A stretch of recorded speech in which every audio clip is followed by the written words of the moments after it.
Hey everyone, today I'll show you how to set a column as the x-axis in Excel charts step by step. Select the data you want to use for your chart. Click and hold while dragging across the cells. Your x-axis data like months or categories should be in the first column, with your numbers in the columns to the right.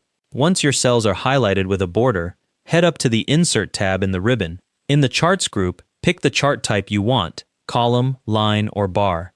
Excel will drop the chart onto your worksheet immediately. If Excel has assigned your column to the x-axis correctly, you're done. If it hasn't, right-click anywhere on the chart. In the menu that appears, click Select Data. The Select Data Source window opens. You'll see legend entries on the left and horizontal category axis labels on the right. On the right side under horizontal category axis labels, click the Edit button.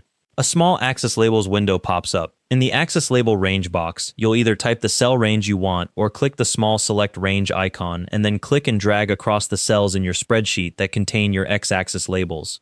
Once you've selected the range, you'll see the reference appear in the input field, something like $26.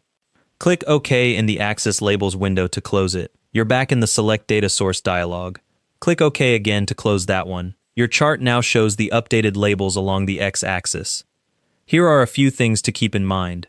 The chart stays linked to your source data, so if you edit those cells later, the chart updates automatically. If your data is organized with categories in rows instead of columns, and Excel plots it backwards, there's a Switch Row Column button in the Chart Design tab that'll flip it instantly. You'll know you need this if your x-axis shows generic numbers like 1, 2, 3 instead of your category labels. And if you just need to change the text of a label without reselecting ranges, you can edit the cell directly in the spreadsheet and the chart will update. That's it. Thanks for watching.